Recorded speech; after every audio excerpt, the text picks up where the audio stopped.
hold you highly. I don't think that you're as idiotic as our colleagues will say. I want to ask you, between the time when the Deputy President was a member of Parliament and the time when he became the Deputy President, were you able to see whether there was a deliberate variation in the amounts of money that he was handling? Did you see whether the money that he was handling as a member of Parliament, for example, changed then to the money that you brought in, where you're saying that there is some money laundering taking place? Were you able, or are you able to show that distinction in order for you to make your case? The second question I wanted to ask you again on the same issue.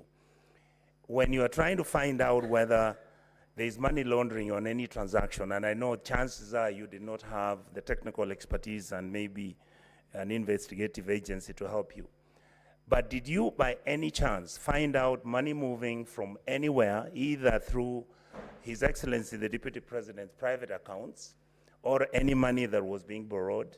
Because I know that one property you've mentioned that it was a loan, but all these other properties that you allege that the Deputy President had purchased, did you link that from money coming from some place or money coming from some illicit, like you say?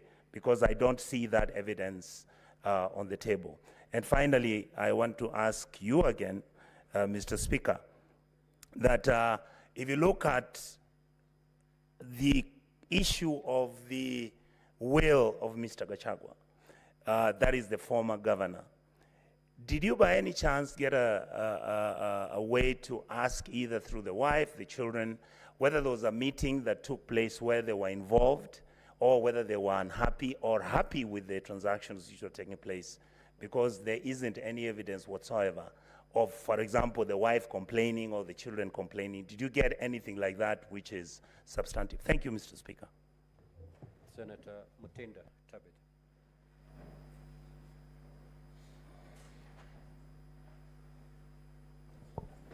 Thank you, Mr. Speaker. My two questions goes to you, Honorable Mutuse.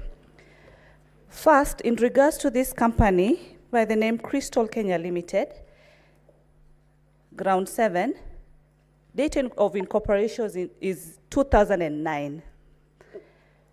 And the CR12 that you have submitted to this house is for this year.